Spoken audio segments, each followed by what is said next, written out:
Like most home appliances, a water heater needs to be regularly maintained, but in the case of an older unit, this may not be such a good idea. Today we're in San Jose with Diamond Certified expert contributor Yusuf Nesmi of Rain Plumbing and Sewer Service to learn more. Today we're going to be going over water heaters and how to maintain them. We often get calls from customers and friends who ask about water heater maintenance and things that they could do to go ahead and get a little bit more lifespan out of their water heater. And the tricky part is when to do the maintenance and if it's okay for your system to try a maintenance program.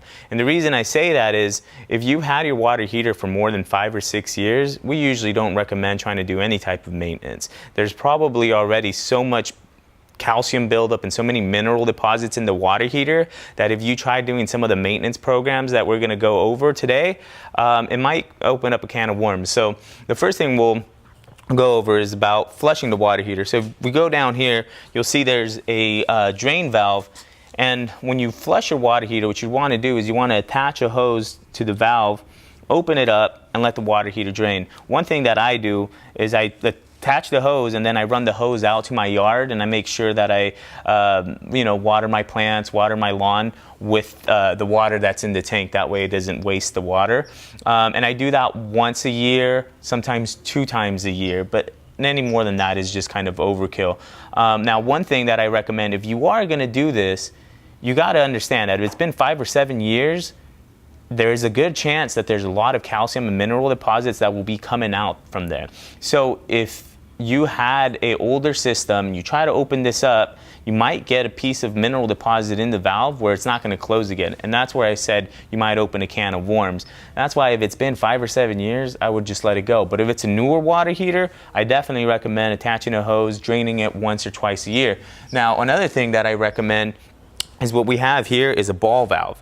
Ball valve is not what comes with a standard water heater, but what we recommend is as soon as you get a new water heater, have a plumber go ahead and put one of these in. They work a lot better and nothing is going to get stuck in there. Even if it does, the ball valve has a component. If you look inside, it's going to go ahead and close no matter what.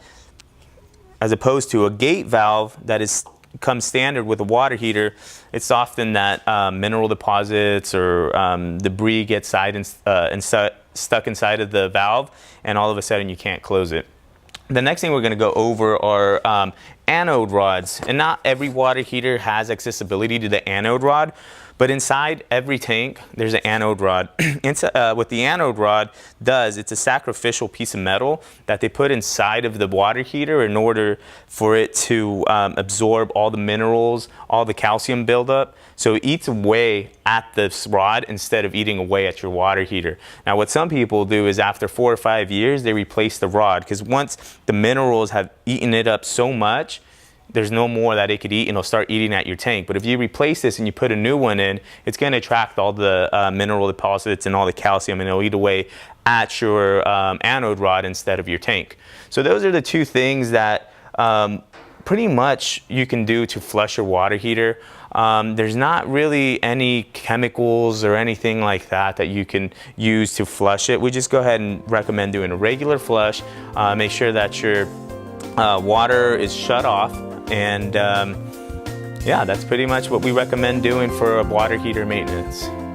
To learn more from local top-rated companies, visit our Diamond Certified expert reports at experts.diamondcertified.org.